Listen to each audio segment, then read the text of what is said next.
instead of court just being armchair generals and spectators of a soccer match, they need to actually provide certain alternatives. Tell us, instead of digital, what are you telling us? Do you want us to stay in one mode of registration?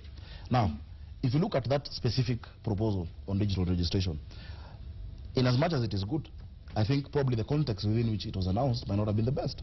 Where you have the IBC officials, etc., that's totally separate. And IBC should not at all be involved in registration of people, because they play a different role that is independent of registration of people. Registration of people is the purview of the Office of the President under the Director of Immigration, who works under the Cabinet Secretary of Interior and Security. And that is how it will be done.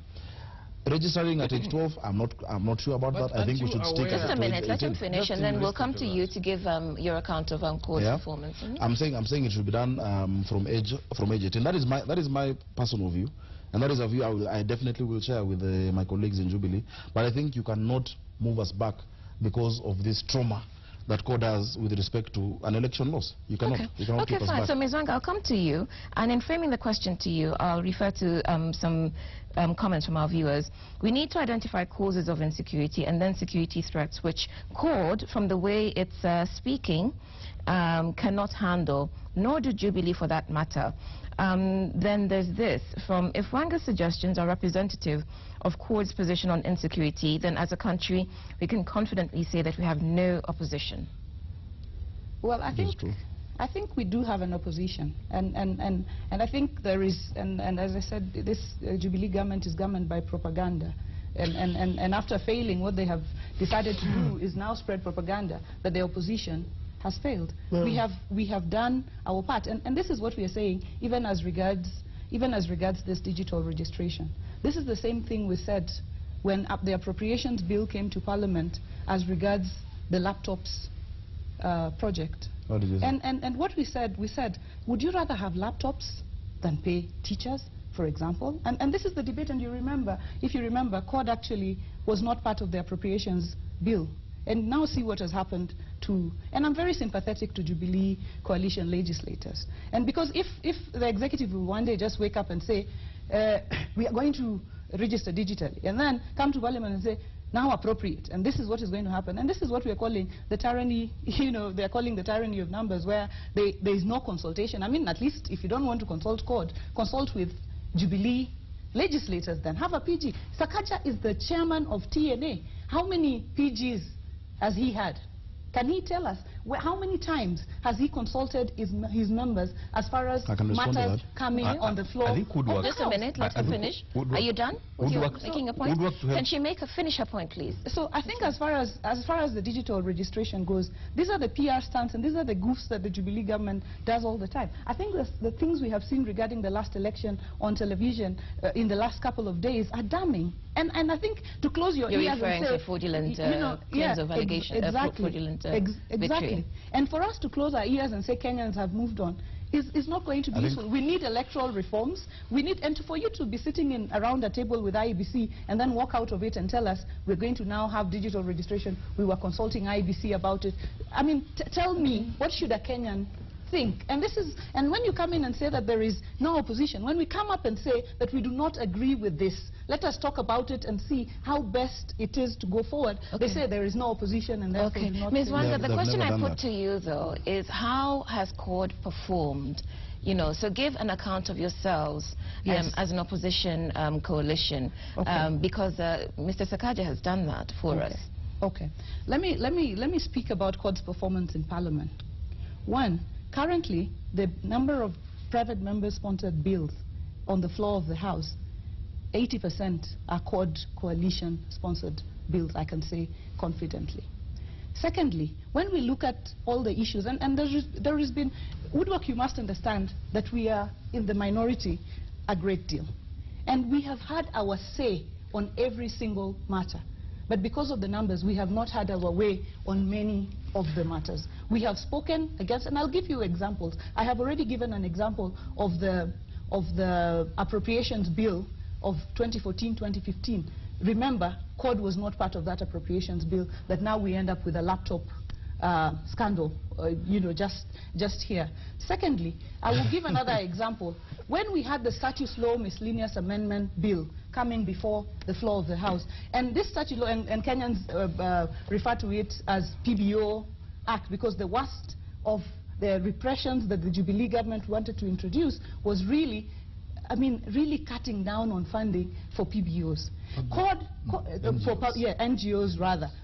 CORD rallied its members and even managed to lobby some Jubilee members. And this was defeated at second reading. Despite our minority, we actually defeated a bill that was going to return us many, many years back. That must be acknowledged. I mean, we have done that as well. And moving again, when we had the TJRC, and I'm just giving an account of the fact that we have our say, but Jubilee abuses its numbers in the House to pass things that do not necessarily reflect the will of Kenyans. I wish that the tyranny of numbers would give way to the tyranny of the will of the people. And you see, let me just complete in terms of our account in Parliament. Come again to the TJRC bill, for example. CORD within the committee negotiated, and we agreed that we agreed at committee level that there is going to be no amendment to that report when it comes to the floor of the House. What did Jubilee do? And we did have our say there. We came to the floor of the House, we debated it, we debated that amendment, and the chairman of the Jubilee chairman of the committee, despite having had consensus, withdrew the amendment that would stop Parliament from tampering with the TJRC bill. So this posturing that, we are good, we are this, and there is no opposition, is not true. It is propaganda. We do our role, we make our say, and if you're a minority in Parliament, Kenyans gave us the votes, gave us the seats that we have. But, I really would like for Jubilee legislators, such as Honorable Sakaja, to come to a point where they can get out of that tyranny and sometimes just vote on the basis of their conscience. I think you might say we have tyranny of numbers, but CORD has a tyranny of dishonesty, disillusionment, and failure. Why am I saying this? One, because they're not performing, CORD is saying that the propaganda about the dismal performance is being driven by Jubilee. Please tell us when Junet joined Jubilee, because Junet is the person who started saying about the dismal performance and why they need to reorganize the leadership of Parliament within CORD, isn't it? Number two, when you speak about the number of bills that CORD brings to the floor of the House, first of all, I think I have the most or the second or the third in terms of number of private member bills that are brought to the House. Look at the bills, the kind of bills they're bringing. One, Flags and Emblems Act, to deny governors flags. I don't know how that affects Kenyans. In fact, the only positive bill there that has come from CORD, in my opinion, is from Badi on VAT. We have the fertilizers bill, apart from flags we have and emblems, the psychologists and psychiatrists. Those affect Kenyans. Just allow me, I didn't interrupt you. I was begging for space. Now, number one is that Flags and Emblems bill. Number two, I don't know, military veterans. Look at the kind of bills we are bringing. Bills that, one, are affecting the young people in this country. Bills on procurement, bills on affecting women, which, and I'm glad many CORD members. In fact, today, my bill is in third reading. Number three, when you talk about how CORD behaves in Parliament, one walking out sends no statement. You'd rather stay there, debate, be heard, but let those with numbers then have their way. Employ whatever it is you used during the PBO if you think that you're the ones who engineered it, to get Jubilee members to vote with you. But when you say that you're not part of the appropriation, and that's why laptops have failed, you're then being dishonest, which is why I'm saying that's a tyranny of dishonesty and failure. Because the reason why the laptop project has not been implemented has nothing to do with the amounts appropriated. It is because of how the contract was awarded, and we have independent bodies. The Public Procurement Oversight Authority stopped it. So don't mislead Kenyans that because of how you're performing in government, in Parliament, that is why you're not getting your bills done. Thirdly, let me, and I must say this, and this is not because of CORD or Jubilee. I think the greatest weakness that is there in the National Assembly, and even in the Senate, and I said this when we constituted the committees in Parliament, when CORD insisted on heading PIC and PAC. And what I was saying is that in a presidential system, the whole of Parliament must play an oversight role. You cannot say there are two committees that are watchdog committees. You must be able to inculcate that culture of us keeping those members to account. Now, she asked me, how many times have I consulted? One, TNA from 2 months ago have been having a monthly PG on these issues. Yes. We've been having a monthly PG. We don't call a monthly PG when you're in crisis and we're looking for space for principle in Parliament. We call a monthly PG to discuss every week all chairs of committees from Jubilee, and I chair them in that meeting. We meet every week to discuss our legislative agenda. So it is not about us just being numbers that rubber stamp, but we're thinking of how do we implement our manifesto. And even if you look at the issue of digital registration, look at our manifesto. It's not something that was just thrown upon us. We know we were part of building that manifesto, and Kenyans gave us the mandate, and we will deliver it. What I would ask CORD, look at many of the jurisdictions or countries that have moved forward in democracy. They even have a shadow cabinet. They even have somebody who is in charge of education from the opposition, who, when you propose laptops, then they give us a policy paper. They come on TV, they go on radio, they speak in Parliament and say, this is the policy alternative. Okay, when you say Nyumba Kumi, your person of security can say, no, not Nyumba Kumi, this is the alternative. But if you keep bickering, actually, I think maybe I shouldn't stop them, because we're enjoying it, because you lead, there's more heat than light in your opposition. Ms. Wanga and then Waweru. You know, I think when Honorable Sakaja says that we are a tyranny of dishonesty, I think it is not, I mean, it is inappropriate, because he has not exactly pointed out where we have been dishonest. We have always told the truth. He's given you the example of the appropriations.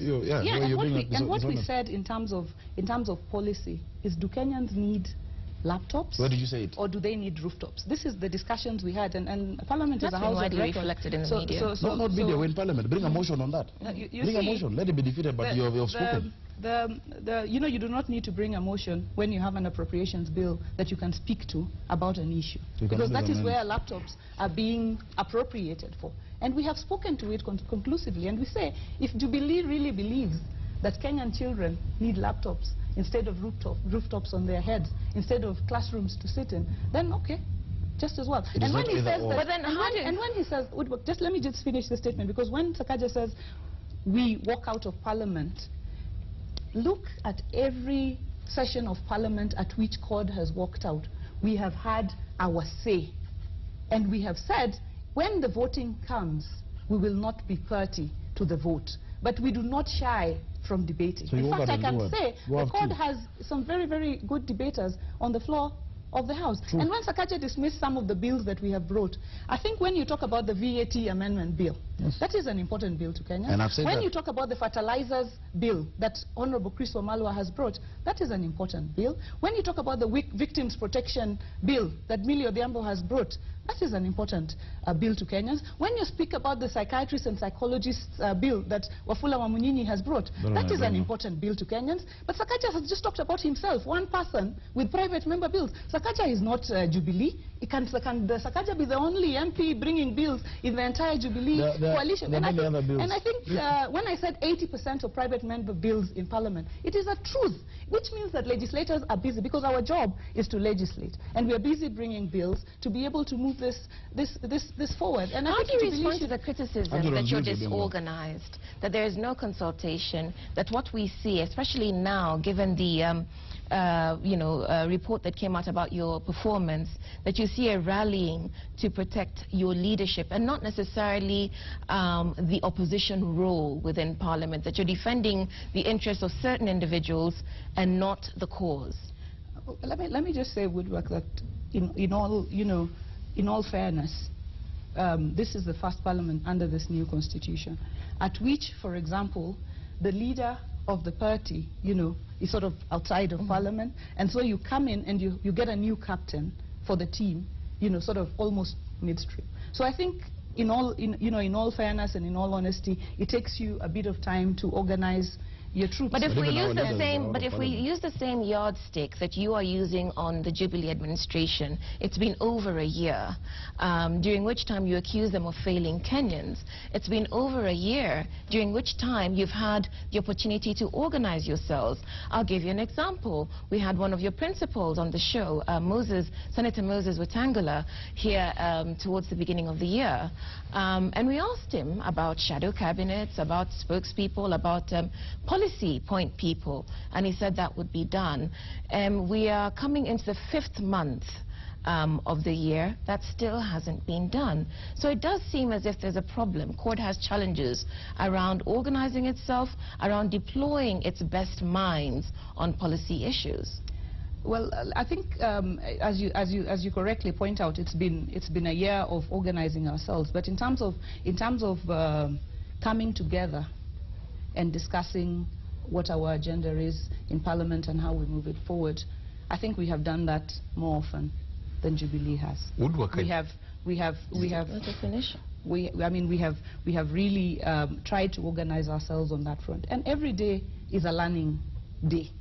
Every day we pick ourselves up and try and move forward. And I've given you an example on how we rallied to defeat the statute law miscellaneous amendment. That cannot be called a disorganized opposition. Woodwork, there is something very important that we're missing in this debate.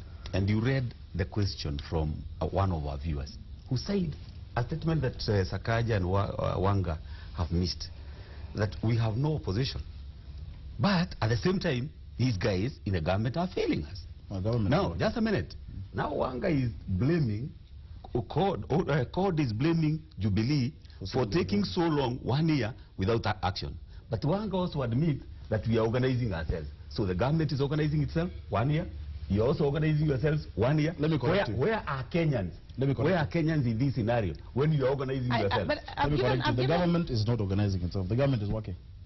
The reason why you can be here this time is means there's a government that's working.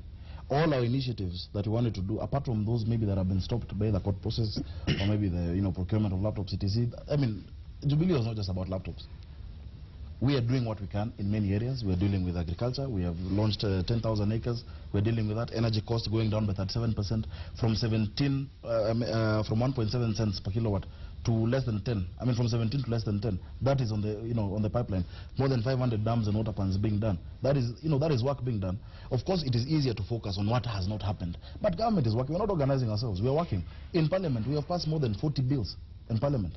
That is as Parliament. Yes. I think one of the issues. In fact, you remember the issue is that viewer. The issue with the viewer. Sakaja, we have. The issue with the viewer. I'll give you the numbers. The issue with the viewer here is how you approach issues. Like, for example, let's go to the digital registration patterns. What are your issues with that, apart from the way it was being done, or the way it was approached? That IBC was in the press conference. What else do you have against it? The digital registration of persons. This is what we are saying. What we are saying is, and we have a big problem, a bigger problem with the process, than with the principle, of digital registration itself. And what we are saying is, if you want to carry out digital registration, and you're not headed to failure, and you don't want to, and it is not another it's not another of this project where Jubilee wants to... Actually, I'll cut you off just because we've got to keep an eye on time, because she's responded to that question, and I think Mr. Sakaja has also responded to her criticism of it. I believe your problem was the process, that they woke up one morning, you say, and came into Parliament. The Parliament was not consulted about this, and you're wondering where the money for the digital registration will come in. And your response was that government does not need to seek permission to that. But for both of you, this from Pastor Benjamin in Luanda, about this tragic death that we've been hearing in the news. My cousin and her 3 daughters brutally murdered in Bungoma after publicly being threatened in court. Reports to the chief and Yumbakumi guys. Criminal at large, all quiet even before burial. I need Sakaja to be in my shoes. First of all, you said his name is Pastor who? Benjamin Pastor from Benjamin. Luanda. I must say that, first of all, I condole with your situation. It's very difficult to lose loved ones, in such a tragic circumstance, and I'm really sorry about that. I think for his particular case, honestly, if you can be able to even assist me with how to get through to him and see what we can do about that specific case. But this is just an example of what's happening in our country. And to be honest, we must all say that there's a problem with security, and we know that. But security or terrorism will not be solved by shouting at it. You won't shout at it and expect things to be calm. We must look at the inherent causes of these issues. We must work together. And let me say this, and even when there was that issue on terrorism, etc., The attempt by politicians to politicize security is very unfortunate. Security is not about Jubilee, it's not about code, it's not about communities within Jubilee or whatnot. We must have a concerted effort. Okay, fine. So you've condoled with Pastor Benjamin. Ms. Wanga, how would you respond to Pastor Benjamin? I think I condole with him as well, but say that this is one too many. I think the sorries have been too many. I think we have said sorry so many times in Parliament. We have said sorry too many times. There needs to be decisive action. And I still say, fish rots from its head. Somebody said that. During the break, yes. During the break. The heads of these institutions must take responsibility. Because really, and I said 1 year down the line, and I'd still like to come back to the point, if you give me time, Woodwork, on the performance of CORD within Parliament. But just on Pastor Benjamin's situation, I think many Kenyans are in their shoes, because when you hear somebody has been killed here, that is somebody's brother, that is somebody's sister. People cannot be sitting in offices and not dealing with this soon enough for us to just, you know, and for so the he talks about say, Nyumba Kumi not working. Exactly. What would you do? I think we said this about Nyumba Kumi. One of, again, the, you know, publicity sort of stance where you just wake up and say, let's have Nyumba Kumi. And immediately, and even as you say opposition is not working, immediately after this was launched, we came out and said a program such as Nyumba Kumi must involve a consultative process. We came out to consult with members of Parliament, to consult with, I mean, it has to be a program that has been debated, because when you bring a you know, and Sakaja, you're a member of Parliament, and you know that for a policy to be advocated up to the grassroots, there need to be sufficient buy-in. No single Jubilee politician even is talking, you know, is passionately pushing Nyumba Kumi within their constituencies. These are your foot soldiers. If you do not engage them sufficiently when you begin to run some of these programs, then you're setting yourself up for failure. And I think let me say this about Nyumba Kumi. I agree. I think that is where the loss is. People are not sufficiently consulted. You go and say, you know, go out there, do your thing. Nobody is championing it. This is where... Well, we've had the head of the task force on that. Yeah, let me complained about resourcing. On Nyumba Kumi, I actually agree. Huh? Not that we needed to ask permission or consult, but there needed to be some involvement, because I know many members. In fact, if I ask you, how does Nyumba Kumi work? You don't know, and you probably don't know. You're what I'd call maybe an elite Kenyan, and many of the... I think Aguthi's team needs to do more. We need to have information about it. I think it would be a good idea for Nyumba Kumi to come to Parliament. We've had him on the show. Yeah. He talked about resourcing. He doesn't even have an office. And to some extent, it speaks to what CORD is saying, of people getting up and announcing things without making sure that the infrastructure is in place. There's a problem with then how he is running it, because instead of coming to citizens to ask for resources, if you come to Parliament, the ones who appropriate. He did not come to ask for resources. He came to talk about. I mean to say he has no resources. I did not know that. I agree with Sakaja. So I agree there's a problem. I agree with Sakaja about Nyumba Kumi. You know, you don't go borrowing socialist ideas to implement, to sort out capitalist problems. Nyumba Kumi is in Tanzania. You know, Nyumba Kumi is in Tanzania. It did not start yesterday. Uganda, that's what I'm simply Ethiopia. saying. You don't bring socialism or communism to sort out what we have been going through. It is in Tanzania because of the assistance for a long time. But in Kenya, you come up with the idea of Nyumba Kumi, guys on the ground, because you have told the chiefs and the DOs or whatever you call them to implement it, but how is it working to sort us out? I'm not saying Nyumba Kumi is bad. No, I think it's a very good idea. But you must also admit, Sakaja, in the urban areas, we have resident associations. Yes, you're in government, Sakaja. Yeah. But we must also admit that there's a problem. Let me tell you, for example... With execution. Yes. Let me comment on the issue of that pastor whom you have given condolences, Sakaja. I think I'm very bitter about it, that you believe you have formed a habit of sorting out public problems, yeah, by dealing with an individual. So a boy, yeah, goes and performs so well before the president, he's called there and adopted. A girl performs so well during the drama festivals, he's called again, he's sorted out. And which is why I have now you want to sort out. Now you also want to sort out that case of Bungoma. But this guy is saying, like Wanga is saying, it's not a problem of the Bungoma family. It's a national problem. What are we supposed to now to do, rather than giving these people? Say, Waweruburu has a problem, Sakaja even comes for my barrio and you sort it out. So give me your contact. Yeah, so the best thing would be, this guy is not even talking about his family and himself. He's talking about Kenyans, what they are going through on a daily today. You see, Waweru, I can choose to, for example, I mean, this is a human being. Eh? Yes. I can choose to ignore him as a person and just give rhetoric here about what we're doing. The things we're doing will not yield results tomorrow or in an hour, but I'm a leader. If I see there's actually a place where, in that situation which has come to light, and all the people I get to see, I can help, I do.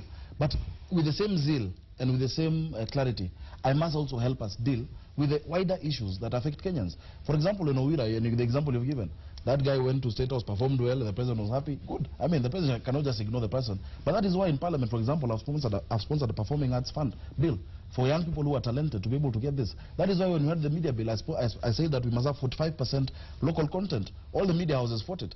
But I said, instead of showing us Afro cinema after this show, for example, let us build our local talent. So we're actually taking action on these things. But I think we expect things to change either too quickly or, you know, in a minute. And on that issue of security, we're not saying that we will keep these guys forever if they're not performing. But once you set up what they need to work, yes, and they do not work, then, I mean, heads will roll, and you'll see it. Okay, and they'll see us okay, fine. Thank you, Ms. Wanga. Then we'll take a break. Because we're running out of time. I mean, when we sort of talk about I'm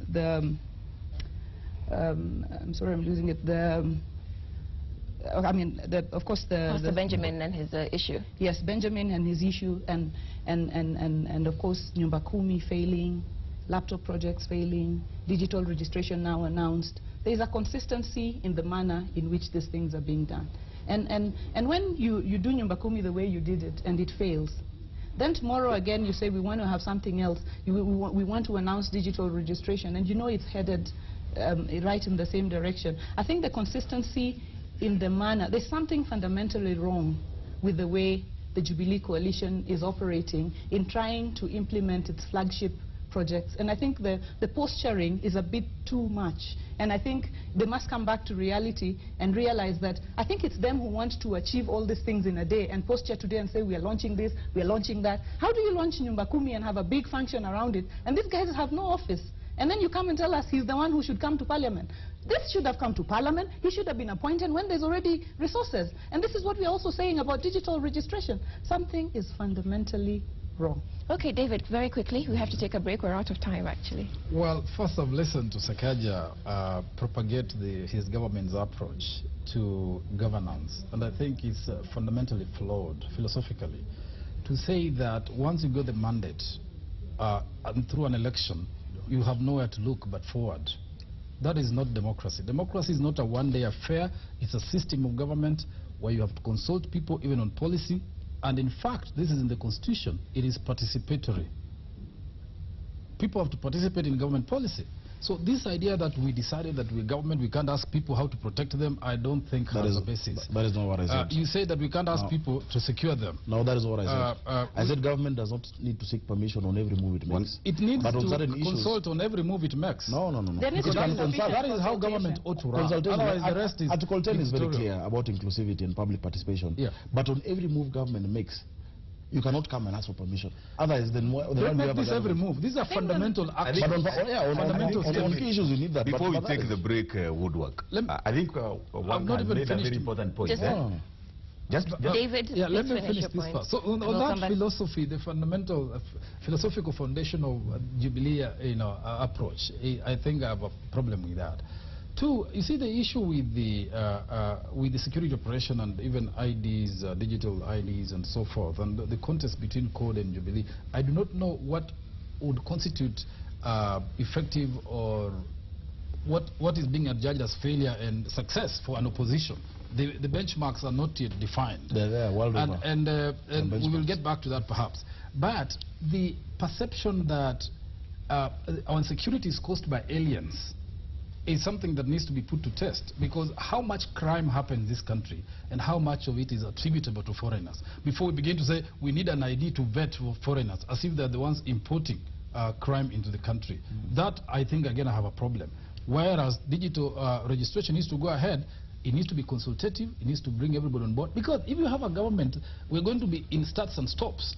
5 years we have Jubilee with completely different policies, another 5 years with the Code or DP totally different things. Where are we going as a country moving forward if those policies are not adopted and accepted by the whole country? That is not government. Okay, fine. We're living on borrowed time. We'll take a break and come back to the issues, particularly the point that you made about this, you know, view being propagated that the source of all the insecurity in Kenya is crime, and what flows from that is, you know, the division and cohesion. So we'll come back to that. You're watching Cheche live on Citizen TV. We'll be back after this break.